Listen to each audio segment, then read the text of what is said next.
It's kind of amazing when you stop and think about it. What is that?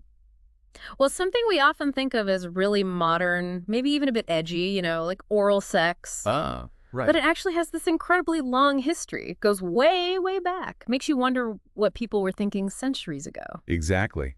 And that's pretty much what we're diving into today. Okay. We're digging into how people saw oral sex, how common it was across all sorts of cultures and times. And it's all based on this really interesting document someone shared called They Stoop to Conquer, A Brief History of Oral Sex.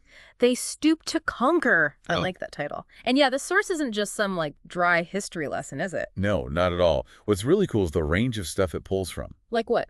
Zoology, ancient myths, religious texts, art, books. It's pretty comprehensive. So a real panoramic view then. Yeah. If you've ever been curious about how this intimate act has been seen through history, well, get ready. We're going way beyond the usual assumptions. Sounds good.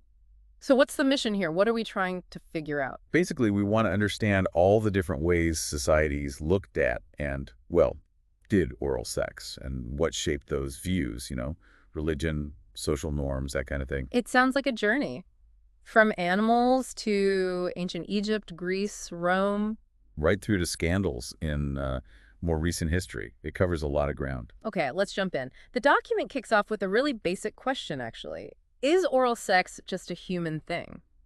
And the answer, maybe surprisingly, is No, not really. not really. So animals do it too. It seems so. Scientists have observed behaviors that look an awful lot like oral sex in, well, quite a few animals. Huh. Which ones? Mostly mammals, interestingly.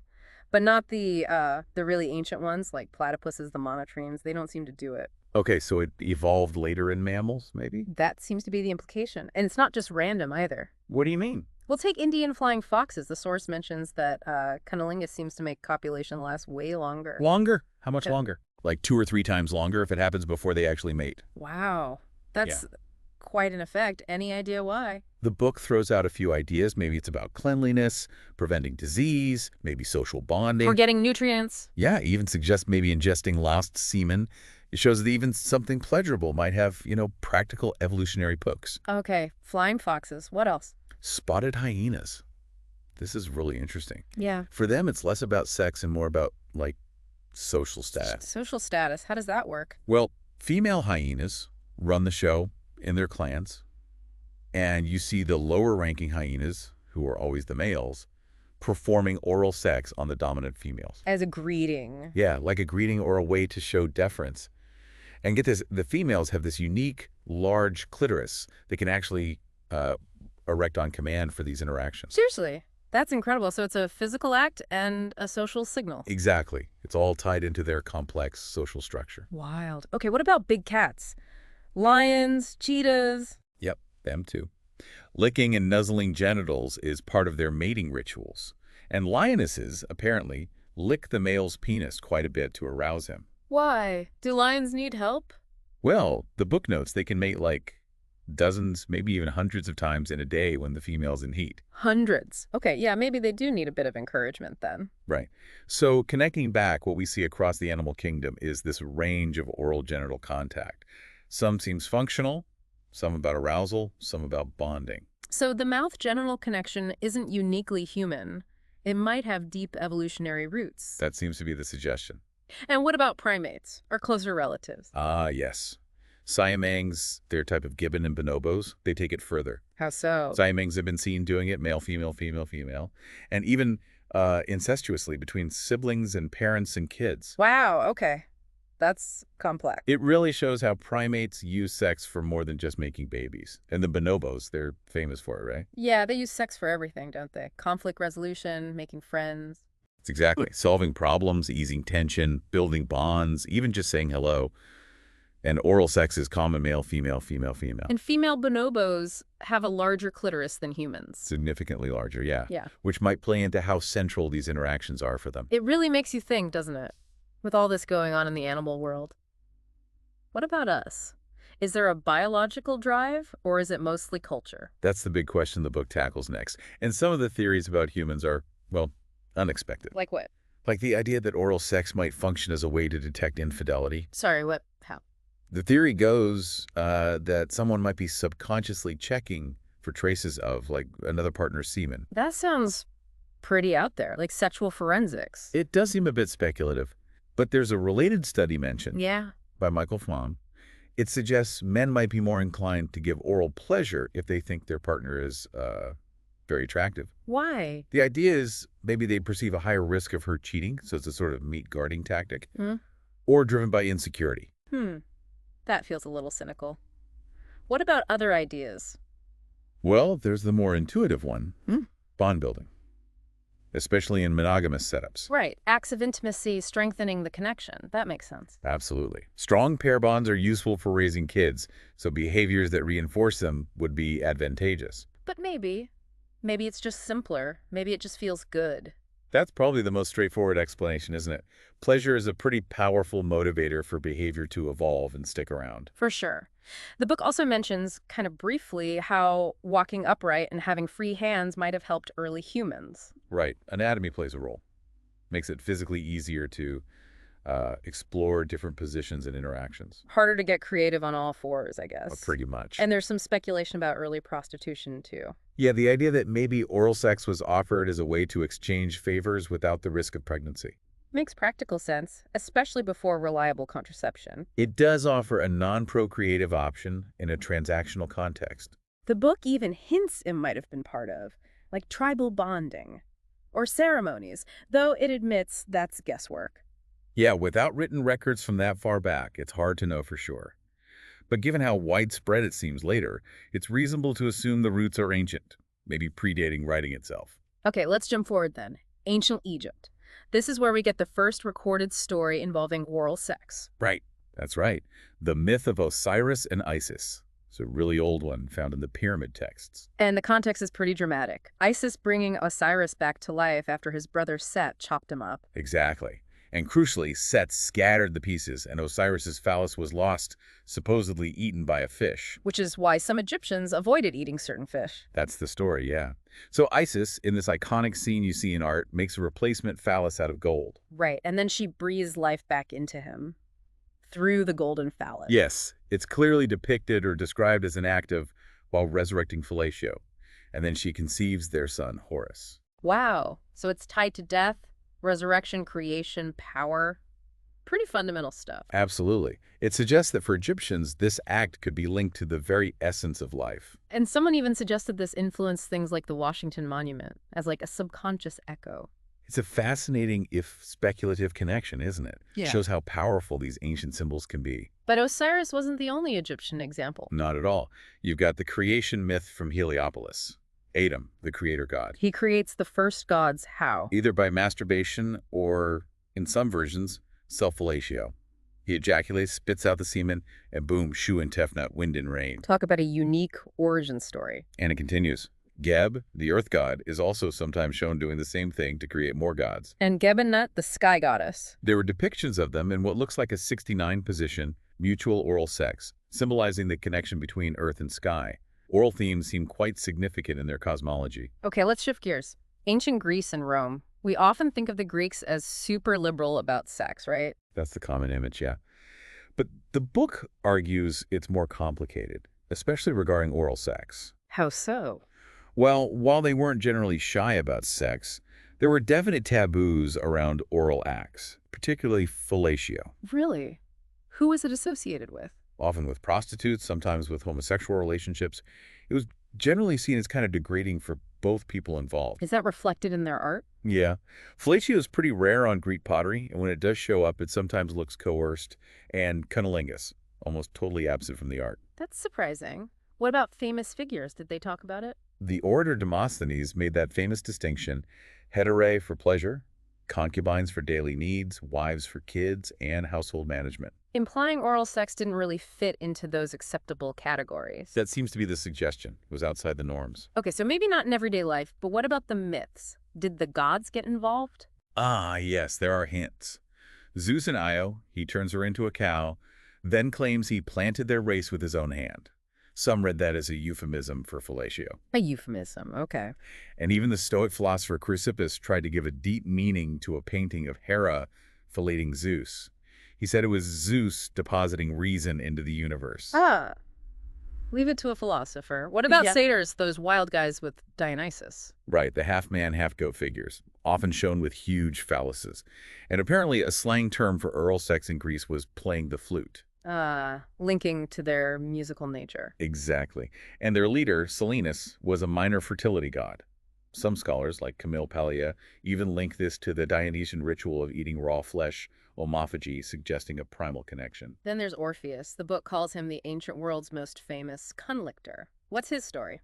Well, according to Ovid, after Orpheus lost Eurydice, he swore off women and turned to young men instead. Oh, right. And a group of Dionysians.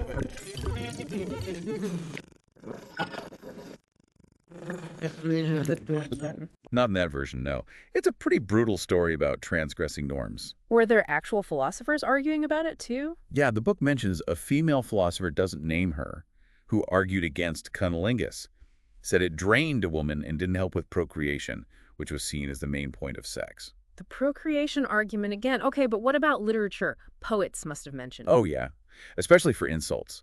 Archilochus used graphic sexual imagery after being dumped, and Hipponax used accusations of oral sex, even incestuous stuff, to attack his enemies. Classy. So it was good ammo for insults? Definitely. But the comedian Aristophanes seems to have really run with it. How so? He mentions Feliders and the Wasps.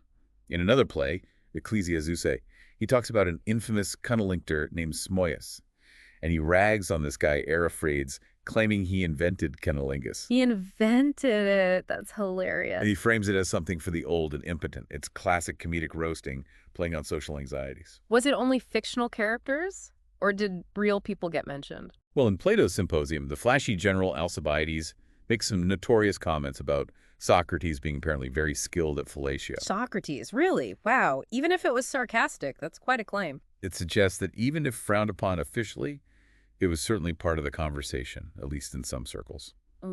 Okay, let's cross over to Rome. We have this image of the virtuous Roman matron, like Lucretia, but also tons of prostitution and sex slavery. How did oral sex fit in there? It's that contrast again, the ideal versus the reality.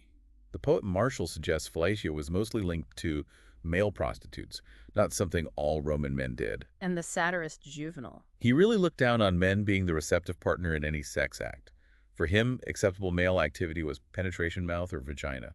So giving oral was more acceptable for a man than receiving. That pattern seems familiar. It does align with ideas about masculinity and dominance, but there were exceptions. The writer Ausonius mentioned that people in Campania were known for doing it frequently, both giving and receiving.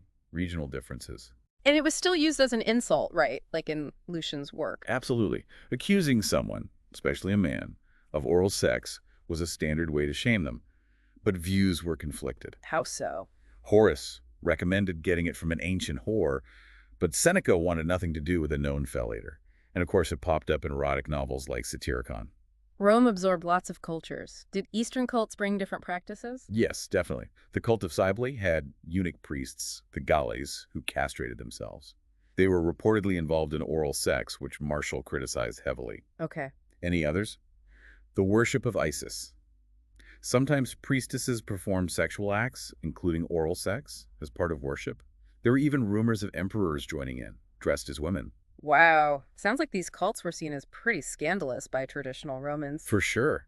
And when Roman writers talked about the sex lives of emperors Tiberius, Caligula, Nero, Messalina, Domitian, they often focused on degenerate oral practices. But maybe with an agenda, to make them look bad. Very likely. These are often moralizing accounts. But still, the poet Sulpicia directly accused Emperor Domitian of performing fellatio in a poem. So it seems these negative views from Greece and Rome got baked into the cultures that followed. That's a key takeaway. That Greco-Roman focus on procreation, combined with rising Christianity, really set the stage for viewing oral sex negatively in the West. Which leads us right into the Middle Ages. Did the fall of Rome change anything much? Not really, according to the book, at least not in the Mediterranean. The negative view persisted. How do we know? Well, Artemidorus, back in the 2nd century, linked dreaming about oral sex to bad luck. Later, Ausonius wrote really nasty poems about a guy doing cunnilingus, even on his pregnant wife. Pregnant wife. That sounds like it was seen as particularly bad. Yeah, he even used Greek letters once, maybe because it was too scandalous to write plainly in Latin. Suggests a strong taboo around cunnilingus then. And Christianity just reinforced all this. Pretty much. It drew on those Greek philosophies, Platonic, Stoic, that limited sex to procreation. Boethius recommended sex only once a month, and only the kind for making babies. And the Bible, Paul's writings in Romans. Yes, Romans 1.2627, talking about unnatural relations being against God's will, got used a lot. The church basically lumped oral sex under the heading of sodomy. What did early church leaders say? They were pretty harsh. Tertullian actually compared fellatio and cunnilingus to cannibalism. Cannibalism, wow. And St. Augustine condemned sodomy, including oral sex, as against nature because it didn't lead to conception. These ideas became central to church teaching for centuries. Were there any different views within Christianity back then? A few hints. Epiphanius mentioned some Gnostic groups that apparently had rituals involving oral sex, but they were seen as heretics by the mainstream. The book also mentions penitentials manuals for priests hearing confession. Right. They listed specific penances for oral sex. Fasting, being barred from communion, public apologies. It shows the church actively trying to control sexual behavior. And the church was worried about older pagan practices coming back, like women using semen as an aphrodisiac. Yeah, writers like Burchard of Worms talked about that. It reflects a fear of anything non-procreative, anything linked to magic or what they saw as demonic. Given all that opposition, I guess it's no surprise you don't see much oral sex in Dark Age art or literature. Very little. One weird exception is the Veroli casket, an ivory box from the 10th century. It has classical scenes, including one that looks like a Cupid figure filleting a horse. A horse? Very odd for the period. But then you get some surprisingly racy bits in religious art, too. Like what? The Sinomer Book of Hours has an illustration of cunnilingus right next to a psalm. Seriously? In a prayer book? How do you explain that? It's baffling now. Maybe private jokes, maybe some kind of complex allegory we don't get anymore. It's just attitudes weren't always monolithic, even within the church. What about those weird carvings on churches? Gargoyles, Sheila Na gigs? Some are pretty explicit. Yeah, those are debated. Maybe warnings against sin? Maybe remnants of older fertility symbols? Maybe digs at pagans or Muslims, depending on the region? Multiple meanings possible. Literature seems pretty quiet, though. Mostly veiled references. Oswald von Wolkenstein, Heinrich Wittenweiler in a satire. Even Chaucer's Miller's Tale might have a coded reference. But French fabliaux, which were often pre-body, mostly avoid it. Are there exceptions? Some literature drew on older pagan stories, like the Welsh tale of Merlin being conceived through oral impregnation, and Icelandic sagas accuse characters of cunnilingus or bestiality. And we have folklore about demons, right? Incubi and succubi. Yeah, they're often said to use oral sex, and there was this scary belief that sex with them could lead to kids with leprosy. Just another way to demonize it. What about real historical figures? Do you know if they engaged in it? Records are scarce. You get confessions of sodomy from kings like Charlemagne or Richard the Lionheart, but sodomy was a catch-all term back then. Could mean anal sex, oral sex, maybe other things too. So it's hard to be sure. Very hard. You also get Crusader stories about Muslims supposedly forcing oral sex on prisoners, or accusations against the Knights Templar during their trial again, often used politically. And that weird story about Frederick Barbarossa and the figs? Yeah, forcing citizens of Milan to remove a fig from a mule's backside using only their teeth. Probably legend, but shows how these kinds of acts were associated with humiliation and punishment. So summing up the Middle Ages in Europe, pretty restrictive, right? Greco-Roman morality plus church rules really pushed it underground. That seems fair. A strong cultural taboo reinforced for centuries. Okay, let's step outside Europe for a bit. The book says the picture was much more varied elsewhere. Definitely. Attitudes were shaped by different religions, philosophies, social structures, even things like sanitation or population density. Where should we start? The Islamic world. Okay. The book notes views there were broadly similar to Judaism and Christianity based on the Quran.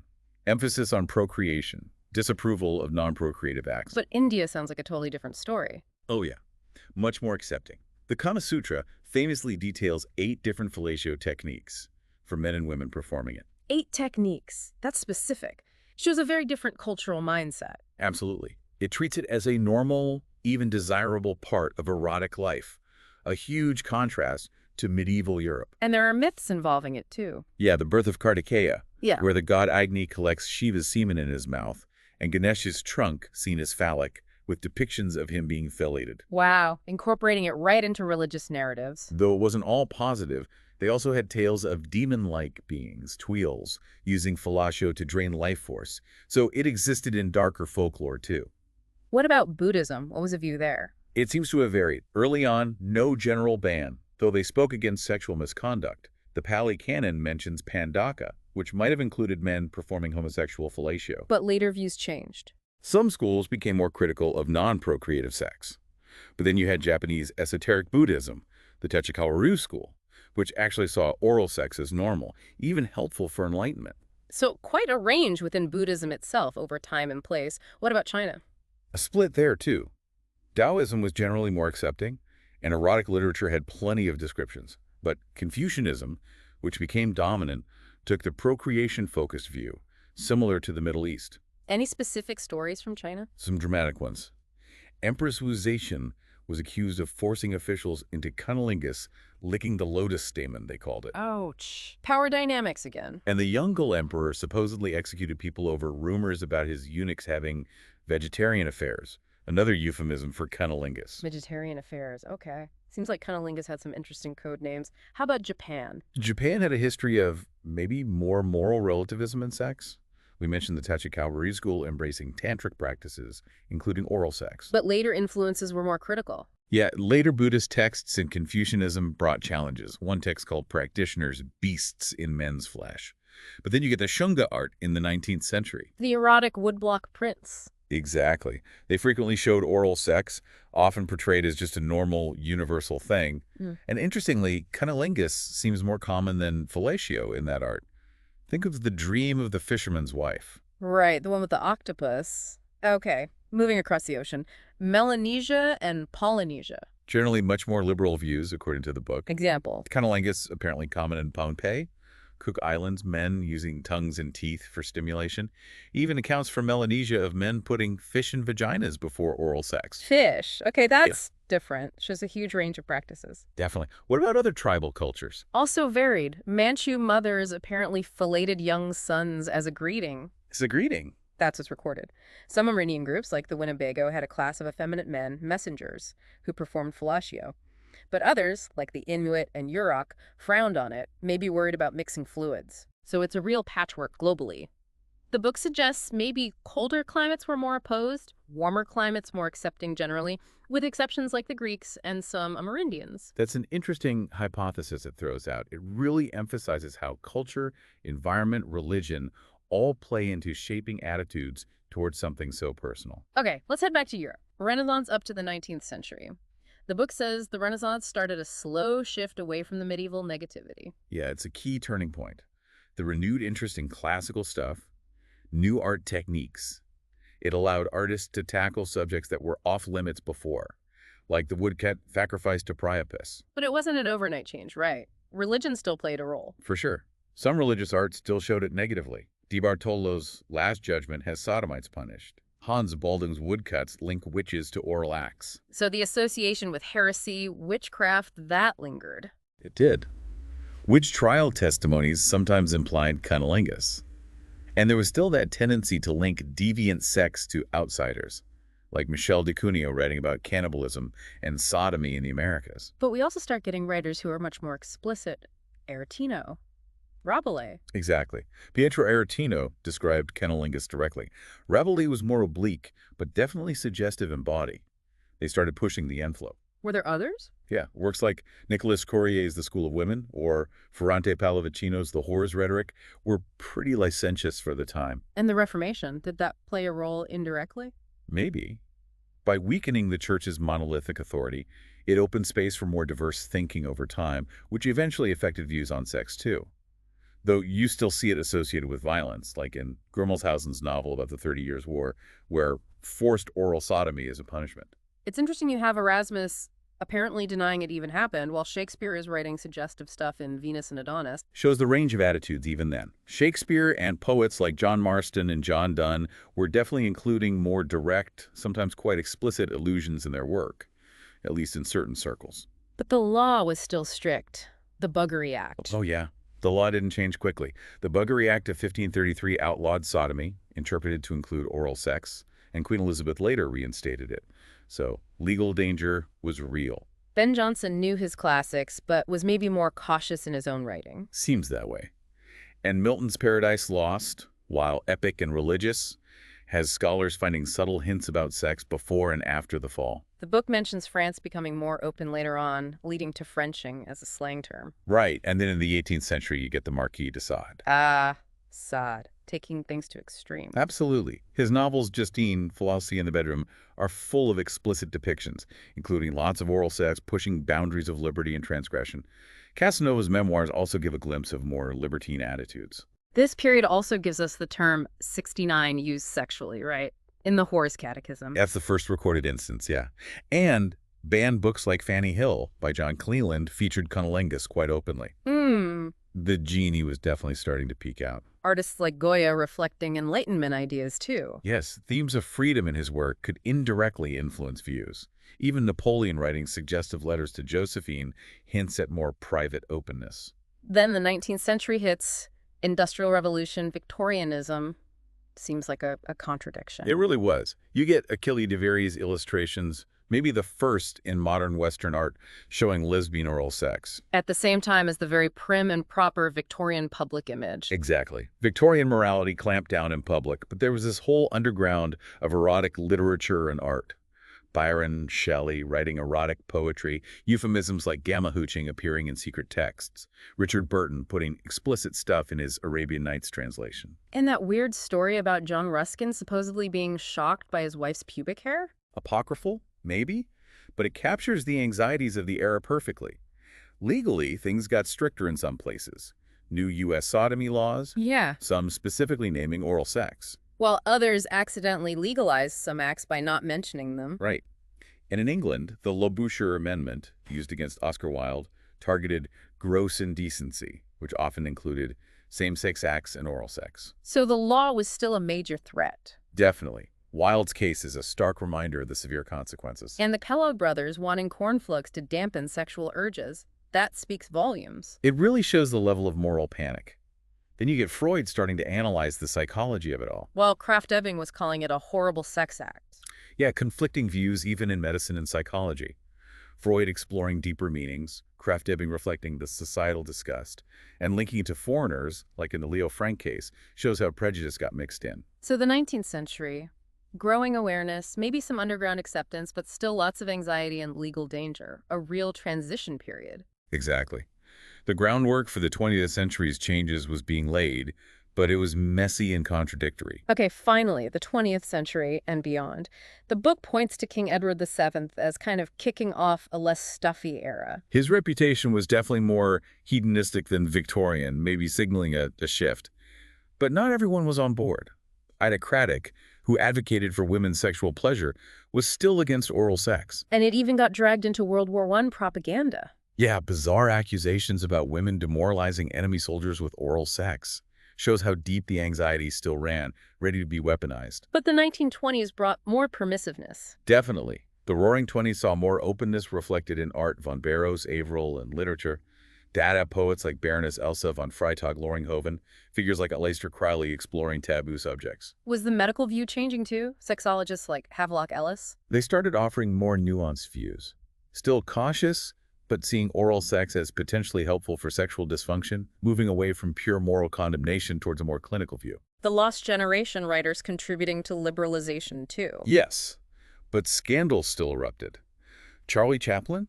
Errol Flynn accusations involving oral sex used against them in public trials? So the taboo wasn't gone. Not by a long shot.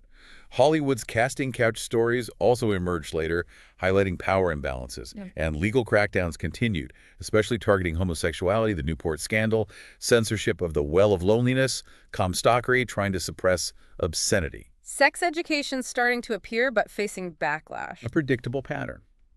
Then World War II happens. How did that affect things? Soldiers encountered more liberal attitudes in Europe, and sex was even used in propaganda.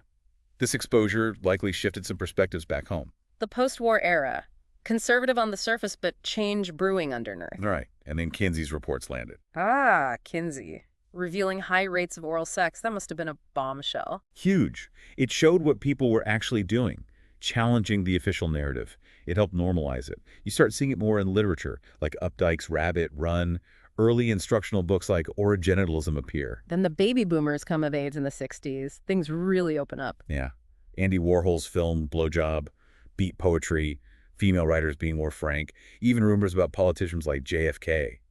The Profumo affair in the UK, it felt like the lid was coming off. Sex guides like The Sensuous Woman giving practical advice, normalizing it within feminism. Exactly. Tying it to female pleasure and liberation, mainstream culture started reflecting it too. The Godfather, the musical Hair, with its explicit lyrics. Groupies like Cynthia Plaster Caster. All part of this increasing visibility. But 1972 seems huge, Deep Throat. A watershed moment. Explicit porn, heavily featuring oral sex, hits the mainstream consciousness. Massive controversy, but undeniable impact. You also get controversial art like Immendorf's poem or Judy Chicago's Dinner Party. Even 80s teen horror films started referencing it. And the laws were changing too. Sodomy laws being repealed. Slowly but surely.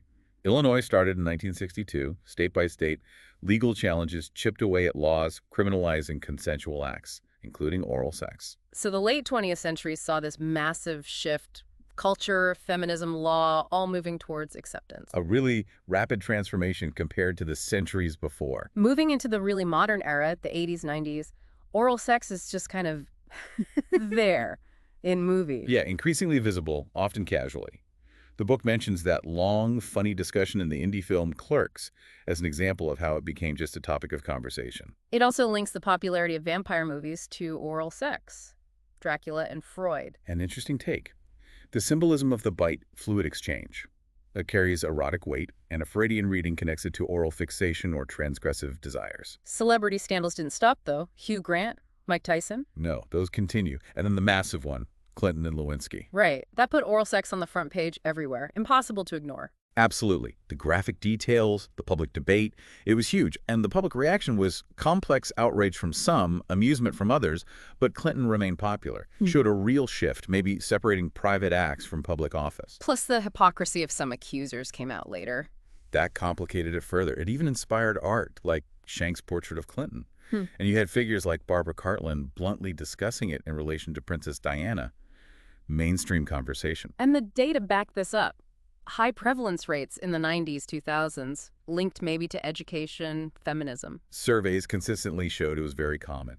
Factors like better education, feminist focus on female pleasure, maybe seeing it as safer from pregnancy, all likely contributed. Though some teens had that risky idea, it wasn't really sex. A concerning misconception, yeah.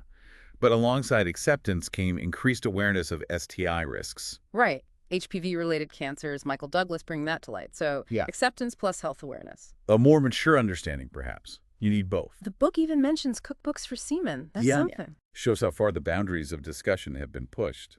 Maybe sometimes just for provocation. So looking back at the whole sweep, the book suggests Western opposition might have been the exception historically. That's a key takeaway. While the Judeo-Christian West was largely negative, many other cultures were more accepting, even celebratory. It puts our recent changes in a broader, global, historical context. What does all this mean for today? Contraception, birth rates, STIs? The widespread acceptance clearly impacts all those things. Public health, family planning, how we define intimacy.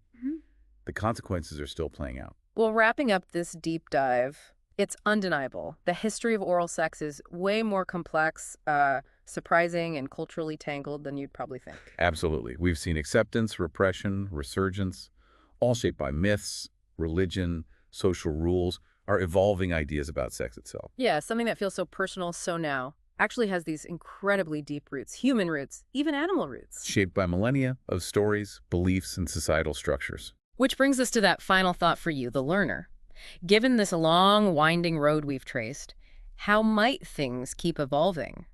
How will we view and practice oral sex in the future? What new factors might come into play? Technology, further shifts in attitudes. What's the next chapter? Definitely something to ponder. This deep dive, as fascinating as it's been, really just scratches the surface, doesn't it? It really does. Hopefully it sparks some curiosity to maybe dig deeper into some of these periods or cultures. There's always more to uncover when you look closely at the history of, well, just about anything.